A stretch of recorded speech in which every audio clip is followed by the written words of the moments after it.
मित्रों, विजयादशमी के दौरान यह याद करना जरूरी है कि भगवान श्री राम ने किसी ऐसे रावण का वध नहीं किया था जो विद्वान था, शास्त्रों का ज्ञाता था और अपने राज्य की भलाई के बारे में सोचता था। राम ने ऐसे रावण का वध किया था जो स्त्रियों का सम्मान नहीं करता था, उनके साथ दुर्व्यवहार करता था और बलपूर्वक अपनी बात मनवाता था। आजकल रावण को अच्छा साबित करने के लिए उसके गलत पक्षों को सही बताकर पेश किया जा रहा है। हाँ, रावण रचित शिव तांडव हम आज भी गाते हैं, जिसका अर्थ यह हुआ कि बुरे से बुरे व्यक्ति ने भी अगर कोई अच्छा काम कर दिया तो उस अच्छे को याद रखा जाता है, लेकिन उसे अपने कर्मों का फल अवश्य मिलता है।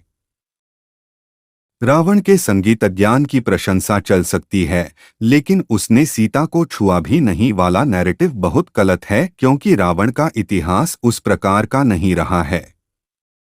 रावण की शिवभक्ति कई ऋषियों मुनियों के भी तपस्या से परे थी, लेकिन इसका अर्थ ये नहीं कि रावण ने सीता के साथ बलपूर्वक व्यवहार नहीं किया वाला नैरेटिव सही है।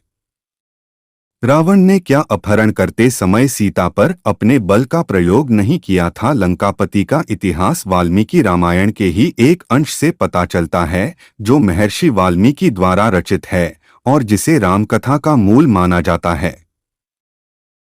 रंभा का नाम आपने सुना होगा। वह स्वर्ग की अप्सरा थी जो तमाम नृत्यों और कई कलाओं में पारंगत थीं। आगे बढ़ने से पहले एक और बात बताना जरूरी है कि रावण और कुबेर भाई थे। कुबेर के पुत्र का नाम था नलकुबेर। रंभा नलकुबेर की प्रेमिका थी और इस रिश्ते से वह रावण की बहू लगती थी। एक दिन जब वह अपने प्रेमी से मिलने जा रही थी, तभी रावण उसकी सुंदरता पर मोहित हो गया और उसने रंभा से आपत्तिजनक बातें पूछी।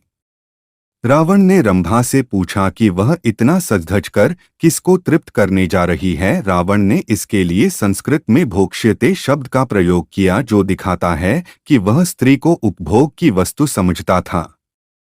रंभा ने रावण को रिश्ते नातों की याद दिलाई। रावण ने पहले तो मानने से इनकार कर दिया कि वह उसकी पुत्रवधू है, लेकिन जब रंभा ने नलकुबेर के बारे में बताया तो रावण ने फिर आनाकानी शुरू कर दी। उस समय रंभा काफी डरी हुई थी और देवताओं को भी जीत चुके रावण के बारे में उसे पता था कि वह कुछ भी कर सकता है। डर से कांप रही रंभा को शायद यह नहीं पता था कि रावण अपनी दुष्टता के कारण रिश्तों नातों की भी परवाह नहीं करेगा।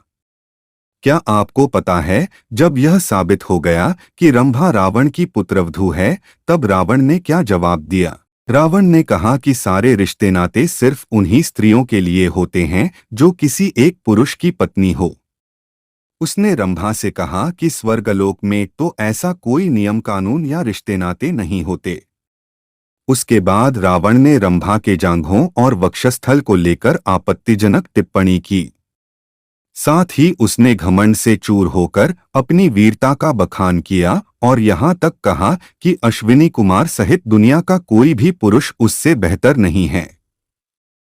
मर्यादा पुरुषोत्तम राम जहाँ शबरी के झूठे फल खाते थे, रावण किसी भी स्त्री की तरफ सही नजर से नहीं देखता था। वाल्मीकि रामायण के अनुसार रावण ने रंभा का बलात्कार किया। राक्षसराज रावण ने रंभा को बलपूर्वक शिला पर बिठाया और फिर कामभोग में लीन होकर बलपूर्वक उसके साथ समागम किया। रंभा के पुष्पहार टूट गए, उसके द्वारा धारण किए गए आभूषण बिखर गए और व्याकुलता से वह पीड़ित हो उठी। रावण रंभा का बलात्कार करने के बाद उसे वहीं छोड़ दिया और निकल गया। महर्षि वाल्मीकि लिखते हैं कि उसकी हालत ऐसी हो गई थी जैसे किसी फूलों की लता को हवा द्वारा झकझोर दिया गया हो। उसका श्रृंगार अस्तव्यस्त हो गया था और उसका शरीर कांप रहा था। बिलखती हुई रंभा अपने प्रेमी नलकुबेर के पैरों पर गिर पड़ी थी। रंभा ने नलकुबेर को बताया कि रावण स्वर्ग जीतने के लिए भारी संख्या में सैन्य बल लेकर आया है और इसी दौरान उसने उसका बलात्कार किया। नलकुबेर महामना थे। उनमें ब्राह्मण सी धर्मशीलता और क्षत्रिय सी वीरता थी। अपनी प्रेमिका के साथ हुए अत्याचार से क्रुद्ध होकर नलकुबेर ने उसी क्षण रावण को श्राप दिया कि आगे से उसने किसी भी स्त्री के साथ बलपूर्वक समागम करना चाहा तो उसके सिर के टुकड़े हो जाएंगे। अर्थात रावण तब तक किसी स्त्री के साथ संभोग नहीं कर सकता था जब तक वह ऐसा न चाहती हो।